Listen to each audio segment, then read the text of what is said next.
టాలీవుడ్లో వీరిద్దరి జోడికి చాలామంది అభిమానులు ఉండేవారు అప్పట్లో.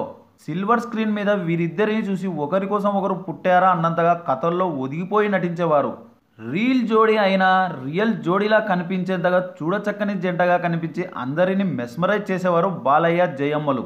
వీరి కాంబినేషన్లో 17 సినిమాలు రాగా వాటిలో దాదాపు అన్నీ విజయం సాధించాయి.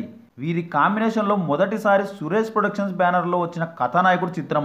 బాలయ్య విజయమ్మ కాంబోలో వచ్చిన చివరి చిత్రం నిప్పురవ్వ. వీరి కాంబినేషన్లో వచ్చిన మరిన్ని చిత్రాలు ఏంటంటే పట్టాభిషేకం, ముద్దుల కృష్ణయ్య, దేశోద్ధారకుడు, అపూర్వ సహోదరులు, భార్గవరాముడు, సాహస సామ్రాట్, మువ్వగోపాలుడు, ఇన్స్పెక్టర్ ప్రతాప్, భలే దొంగ, భానుమతి గారి మొగుడు, ముద్దుల మావయ్య, ముద్దుల మేనల్లుడు, లారీ డ్రైవర్, రౌడీ ఇన్స్పెక్టర్, తల్లిదండ్రులు ఇలా 17 సినిమాల్లో జోడిగా నటించి టాప్ హిట్ పేరుగా నిలిచారు